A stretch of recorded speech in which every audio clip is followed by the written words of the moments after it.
A warm welcome and welcome back from that beautiful, soothing episode of Massage as a Form of Therapy. Oh my God, I enjoy my job. I work as I chill, kwegamba. Life is good. But anyway, today on Our Views, we're going to be discussing something very important, and it's in relation to intelligence. You know, there's a difference between being wise, being smart, and being intelligent. But today, our main focus is actually going to be on intelligence. Now, before I break down the conversation for the day, allow me introduce my co-hosts and colleague, and in studio with me I have to my far left is none other than Apollo Sarah, and again I'm joined by Agi Uwase. Good morning, ladies, and thank you so much for being a part of this beautiful Tuesday morning as we discuss intelligence. Good morning. Good morning. Now, I would say this: you might think that being a brainiac or being intelligent is a blessing, right?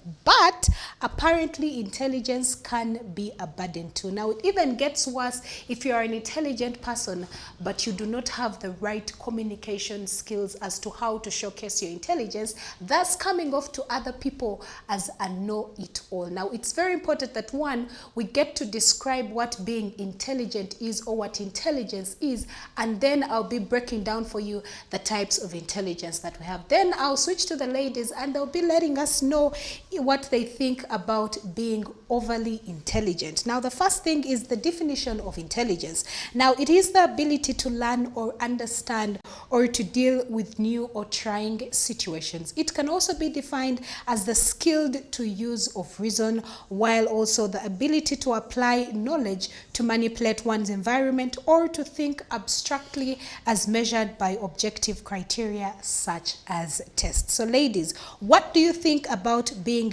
too smart for your own good, which comes down to being overly intelligent? It's definitely bad. Wait. Just pause it right there. Being overly intelligent is bad? Well, it has its downsides. Okay. I should have said that. And I'll mention one of them. There's a lighter one that, you know, could be on a lighter note. But to start with, usually overly intelligent people tend to think more than feel.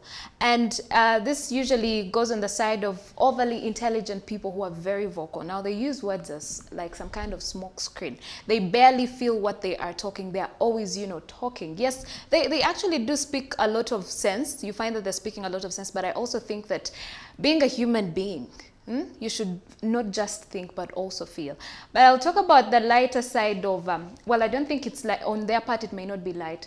It's the fact that I have actually personally encountered multiple overly intelligent people, and they're barely married.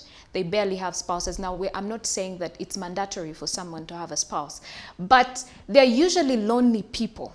And even if we are to backtrack a little bit back in school, those overly intelligent kids who used to be in class all the time, you know, always, you know, they're the ones who know everything, the know-it-all, I should call it that. They used to be very lonely people. They had no social life, and I think a social life is important in one way or another. I mean, yes, you can be intelligent, but being overly intelligent, and sometimes you can be misunderstood by people. You may come off as arrogant, you may come off as rude, and just like you talked about, if you do not know how to communicate properly, people will think that you're rude. They will misunderstand you. I have something that has baffled me, and I'll probably pose this to Sarah and then get back to you, Agi. First of all, it's important to understand who defines that you are an intelligent person.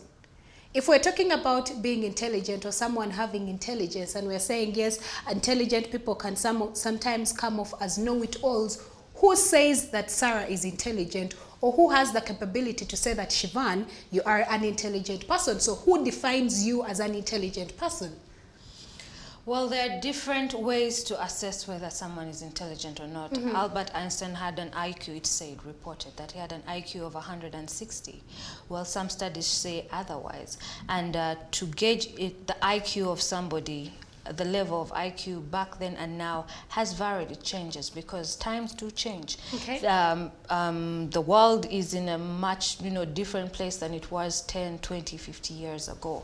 So so intelligence is characterized by your level of creativity, your level of problem solving, your level of thinking out different solutions than that have already been thought of before, upgrading those same solutions. So it varies, it's different. It's actually quite relative. Intelligence is very relative. So one person may think this is intelligence, another person may think that is intelligence. Okay. So it is a thought of the criteria keeps on switching and keeps on changing.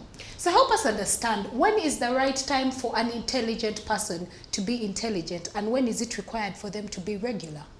You are, it's what, there's no time when you're required to be intelligent. It's, you grow up and it's how you are. It's like, when is the right time for someone to start being kind? Okay. Or someone to, you know, you are it. It's a character trait that you are born with. It is something that is God given to you. So there is no moment where it's like, oh my goodness, okay, now she has reached 18, now she's intelligent. No.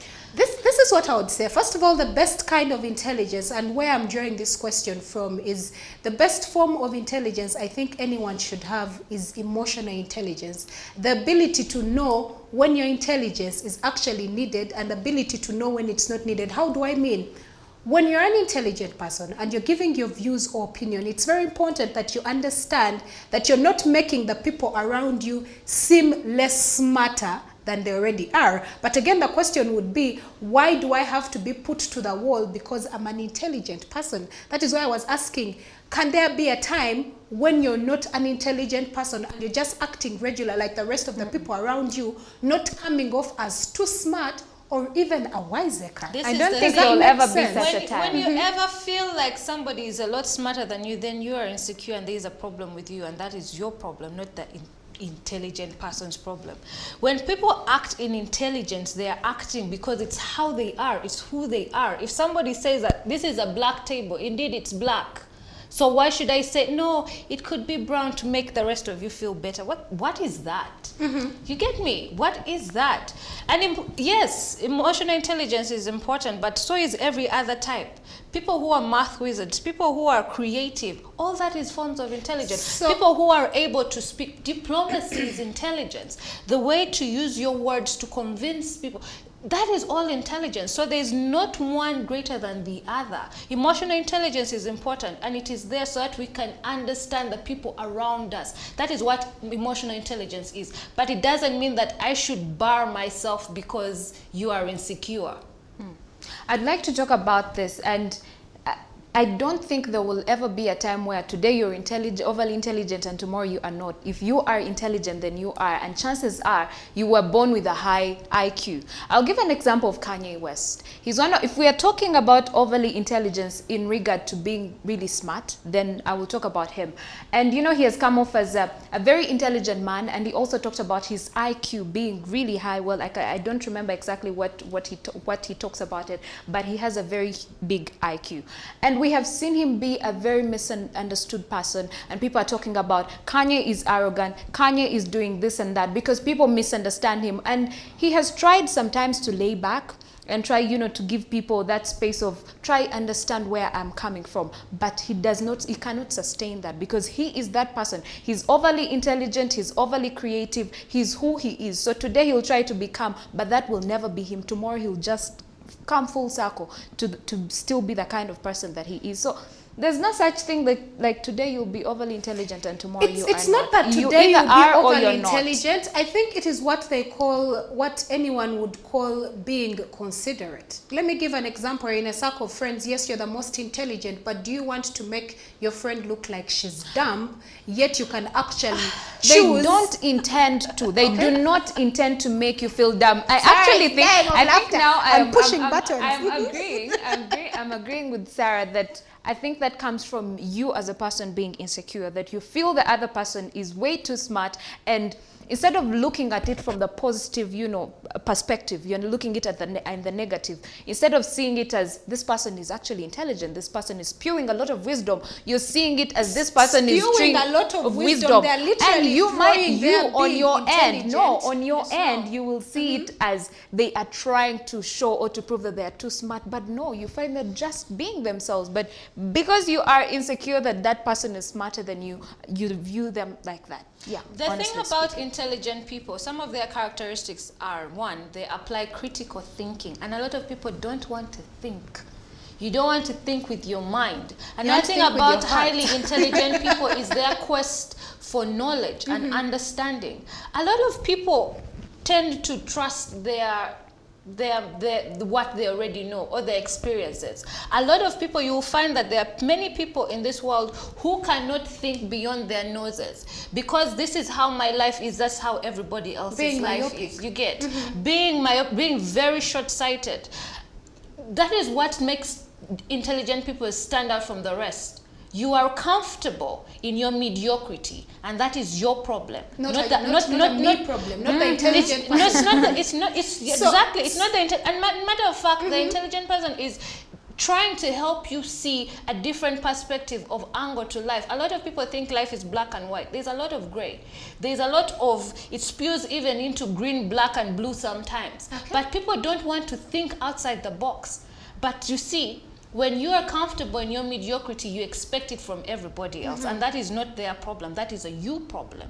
You do better. And like we always say on this show, you can always learn and unlearn some of your bad behaviors. So what you should do is seek knowledge and stop projecting your insecurities and mediocrity on other people. So as we continue the conversation, it's very important, and as I get to my next question, that we understand what are some of the positive signs of having a high intelligence. Now, it's very important, because I would ask a question and say, do you consider yourself to be an intelligent person? And you say yes, but if you do not have these signs, then you're probably not as intelligent as you thought to be. Well, the first one is good memory and thinking ability, good attitude and working nature, general and tactic knowledge, as well as good language and reasoning skills, reliable decision making, trusted by others, high creativity, and high achievements. Now, we're going to be looking at the downside to having, high, as the downside, or to, the flip side of the coin, and looking at the detrimental ways of how actually being overly intelligent can affect you. But ladies, let's also answer this. While we're looking at intelligent people, how about the aspect of being a wiseacre? Now, we have had people who trivialize or who throw comments such as, she's not smart, she's not intelligent, she's just being a wiseacre, she thinks she knows it all, yet actually she doesn't. Why don't you first fact check the person who you're calling a wiseacre?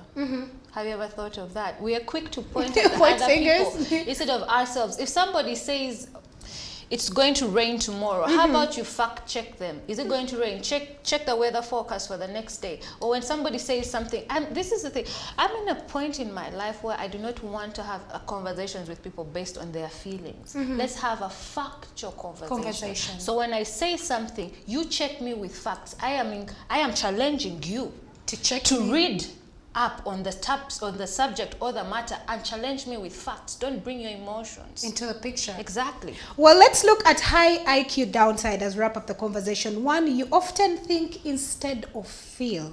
Now, intelligent people do not usually go with their emotions or feelings. They go with their brains upstairs, and that can actually be very detrimental. The next one is that you might not learn the value of hard work. People frequently expect you to be a top performer. People may get annoyed that you keep correcting them in casual conversations. Now, this is very annoying. Like, no, he did not say this. Actually, he said this. Well, it might come off well, but tone it down. Well, the next one is you tend to overthink things, and people often believe that you are actually a bragger. And I did post a video on my social media, and I was telling people, yes, it is okay for you to be intelligent, but again, do I have to hide my being intelligent if I am surrounded by a group of people who are not critical thinkers? I do not think so. And these are some of the responses that we actually got. And Davi said, someone just told me that when I talk, I can make other people feel dumb. I don't know how not to do that. If I know you and you do not, all I can do is tell you, not that I'm showing off or that I do not know. I just want everyone to know. Well, our next response came in from NS, and she says, sometimes I pretend that I do not know certain things, even though I do. Lol. So my friends don't think I am a know-it-all. Then I realized that I needed to be around more people that I can actually learn from and love them all together. This is now very paramount. If you feel that the people around you are not allowing you to expose how intelligent you are, maybe you just have the wrong circle of friends. Our next response comes in from Alvin, and he said, everybody is a genius, but if you judge a fish by its ability to climb a tree, it will live its whole life believing that it is stupid. And lastly, Lucy J says, the worst to me is having to hide your intelligence constantly so that people do not feel offended. It's like you have to apologize for being smart. And a word of advice as we wrap up the conversation, that if you consider yourself to be an intelligent person, if you have actually read on the signs or characteristics that make you come off as an intelligent person, I do not think you have to apologize for being smart. One, change the people that you relate to, change your circle of friends, or just ignore them. Ignore, because you cannot take a cow to a well. You can only take a cow to a well, but you cannot force them to take in the water. So it's very important at the end of the day. And that wraps up the conversation that we had for you this morning on Our Views. Keep watching Sunrise at Sea.